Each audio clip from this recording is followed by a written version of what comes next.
Seguimos agora com a participação da deputada Janaína Pascoal, do PSL. Deputada, a senhora tem 10 minutos.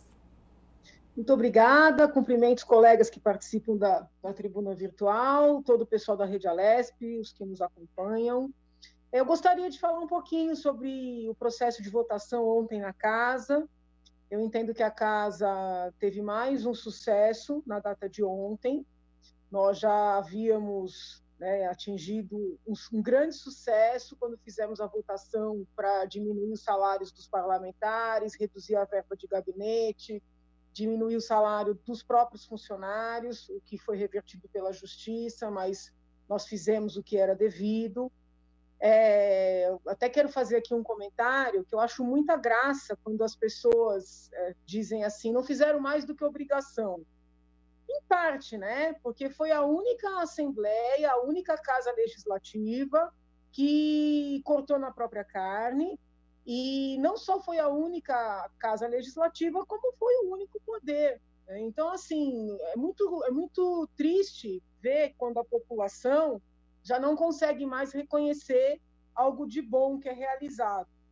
Esse tipo de reação da população funciona como um desestímulo, porque se deputados se unem e diminuem os próprios salários, as próprias verbas, ou seja, fazem aquilo que por décadas foi solicitado, e a reação é de que não fizeram nada além da obrigação, outros deputados de outras assembleias, ou vereadores de câmaras, ou deputados federais, né, no Congresso Nacional e senadores, não se sentirão estimulados a fazer o que precisa ser feito. Então, fica aqui esse conselho mesmo, né, que a população aprenda a criticar e também a reconhecer o que é feito de bom.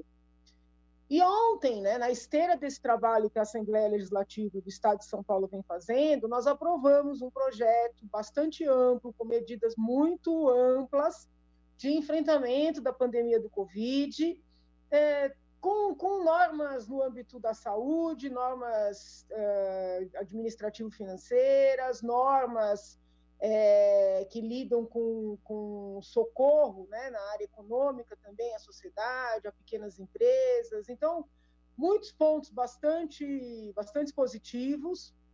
Como eu disse ontem na minha breve manifestação, né, por que foi breve? Porque nós tínhamos que votar e o intuito não era obstruir. Eu já havia falado em outros vários momentos, inclusive na reunião das comissões que houve, no Congresso de Comissões. Então, foi uma breve manifestação, e nesta breve manifestação eu fiz alusão ao princípio do colegiado, ou da colegialidade, né, tão bem explanado pela ministra Rosa Weber, quando apreciou, se eu não estou equivocada, o habeas corpus do ex-presidente Lula, e manteve a prisão em segunda instância naquele momento, em respeito ao princípio do colegiado, da colegialidade.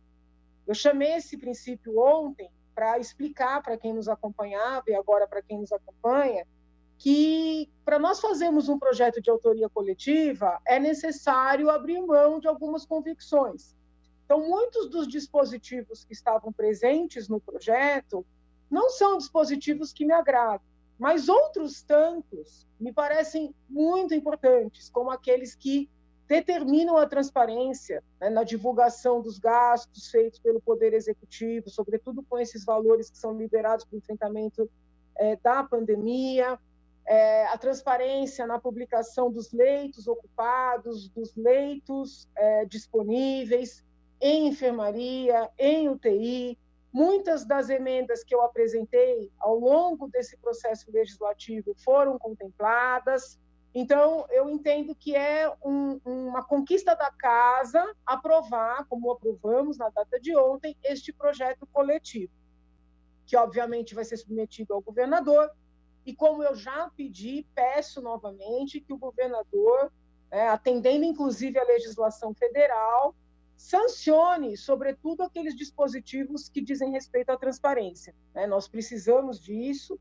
Acho até que, com tantas dúvidas que surgem em torno de várias contratações, a sanção a esses dispositivos que tratam da transparência, ela é primordial. Gostaria de explicar um pouquinho a questão das fake news. Ontem, muitos parlamentares bem intencionados, defenderam a manutenção do artigo 33, que no final foi mantido, que pune a prolação de fake news referentes às pandemias, e alguns parlamentares aproveitaram para tentar dizer que aqueles colegas que, como eu, a iniciativa inclusive foi minha, votaram para retirar o artigo 33 do texto final, seriam favoráveis à mentira, seriam favoráveis à divulgação de informações falsas, e não é nada disso, né? Não é nada disso.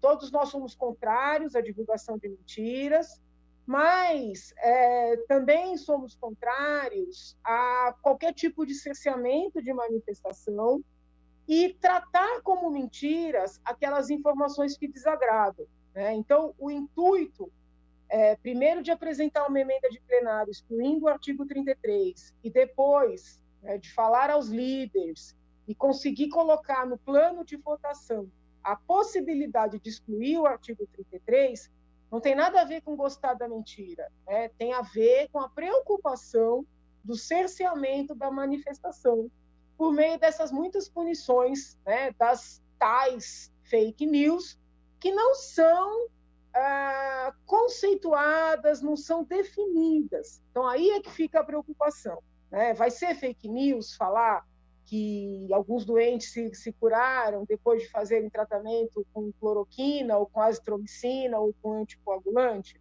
né?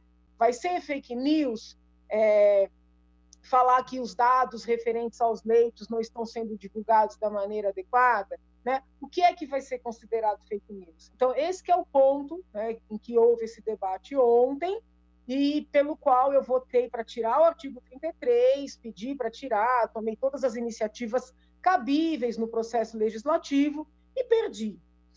Imediatamente após a votação, alguns colegas anunciaram que tomarão medidas judiciais, né, contra a manutenção do artigo 33 no texto final aprovado ontem. E já senti aí alguma pressão na rede social para que eu faça coro ou assine essas medidas judiciais. Então, eu quero explicar que eu respeito quem quer tomar medidas judiciais, mas eu não concordo, né? E eu não acho produtivo, do ponto de vista do fortalecimento do poder legislativo. Vejam, houve um debate, eu fiz uso de todos os instrumentos regimentais, né, para acrescentar pontos no projeto, retirar aquilo que eu entendi inadequado, inclusive essa questão, né, da punição das fake news sem uma definição do que sejam fake news. Eu perdi, né? Eu perdi, os colegas que votaram comigo perderam, e eu entendo que toda vez que o Poder Legislativo, ou que um membro do Poder Legislativo, não se conformando, né, em perder nesse debate, que é um debate democrático, toda vez que vai ao Poder Judiciário, para que o Poder Judiciário, né, derrube algo que foi votado aqui, esse colega, ele ajuda a depreciar, a diminuir o próprio Poder Legislativo. E eu falo isso, gente, não é de hoje, tá? Não é na condição de deputado, eu falo isso desde sempre como professora de Direito. Eu já falava isso quando via, né, e ainda vejo, infelizmente, tantos deputados federais judicializarem questões que deveriam e devem ser debatidas e decididas no âmbito do Poder Legislativo.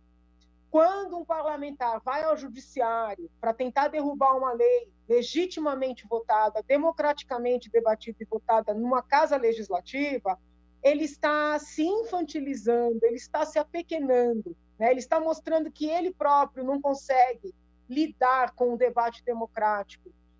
Faz parte do debate democrático ganhar e perder, né? O que não faz parte é o deputado não se conformar com o resultado de uma votação e pedir para um outro poder vir dizer para este poder o que é certo e o que é errado, como é que ele deve proceder. Nós temos um regimento, nós temos leis, nós temos Constituição, então eu quero que todos compreendam, né, que da mesma maneira que eu entendo que desmerece a nossa casa, né, quando um parlamentar vai ao judiciário querer questionar uma lei que eu, por exemplo, consegui aprovar nesta casa, eu entendo que desmerece aqui a nossa casa, eu eventualmente assinar junto com colegas que queiram questionar um ponto que me desagrada.